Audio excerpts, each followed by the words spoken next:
सिर्फ एक phone call ने युवराज और अंजलि के जीवन में तूफान ला दिया। वह कॉल किसी के लिए भी आम नहीं थी, बल्कि यह एक खतरनाक खेल की शुरुआत थी। युवराज ने अनजाने में एक बड़ी गलती की और सीधे अंजलि को फोन कर दिया। फोन की आवाज में हल्की अकड़ थी और बोलते हुए वह कहता है, कैसा लग रहा है? अंजलि ने फोन उठाते ही अपने गुस्से पर काबू नहीं पाया। उसकी आवाज में तकरार और डर दोनों मिश्रित थे।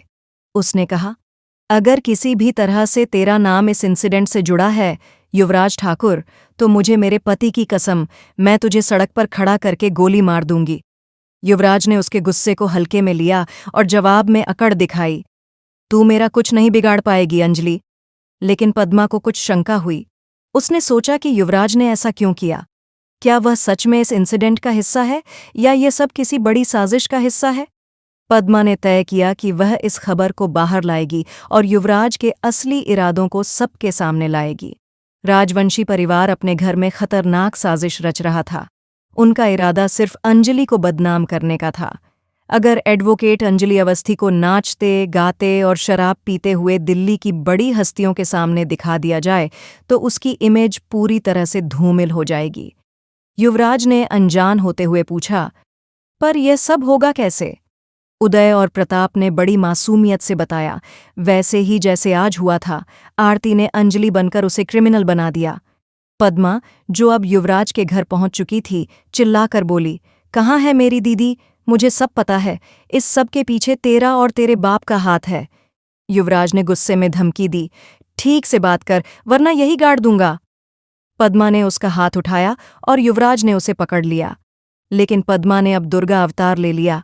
उसने अपना हाथ छुड़ाया, युवराज की गिरेबान पकड़ ली और गुस्से में कहा, कहाँ है मैक? युवराज ने जवाब दिया, भाग गई, वह किसी लड़के के साथ। थाने में रिपोर्ट भी लिखवाई है।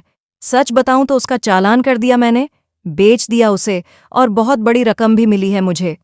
पद्मा यह सुनकर हक्की बक्की रह गई। उसने तुरंत यह खबर अंजलि को बताई। अंजलि पूरी तरह शॉक हो गई और बोली, क्या महक का चालान कर दिया? उधर काव्या ने महक से कहा, तुझे सब पता चल चुका है और इसलिए तू यहाँ है, तेरा चालान कर दिया गया है। अब सबसे बड़ा सवाल यह था कि एडवोकेट अंजलि महक को उन गुंडों से कैसे बचाएगी।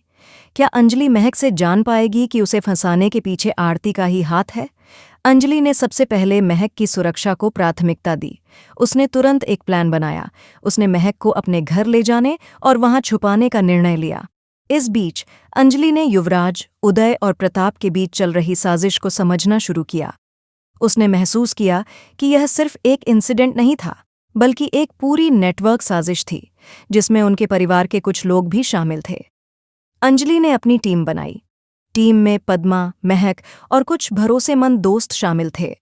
उन्होंने मिलकर एक योजना बनाई कि कैसे राजवंशी परिवार की साजिश को सबके सामने लाया जाए। युवराज, जिसे लगता था कि वह अंजलि को डराकर नियंत्रित कर सकता है, पूरी तरह गलत साबित हुआ। अंजलि ने युवराज को मानसिक रूप से कमजोर करने के लिए उसकी कमजोरियों का इस्तेमाल करना शुरू किया। उसने युवराज के आसपास के लोगों को यह दिखाया कि वह कैसे साजिश का हिस्सा है और उसकी हरकतों का खुलासा हुआ। इसके अलावा अंजलि ने मीडिया और सोशल नेटवर्क्स का इस्तेमाल किया। उसने सुनिश्चित किया कि अगर राजवंशी परिवार कोई गलत कदम उठाता है तो उसकी तस्वीरें, वीडियो और सबूत तुरंत वायरल हो जाएं। इससे राजवंशी परिवार के मन में डर पैदा हुआ।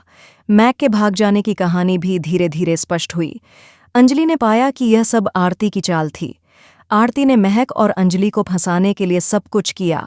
अंजलि ने महक को समझाया कि उसे डरने की जरूरत नहीं है और अब वह सुरक्षित है।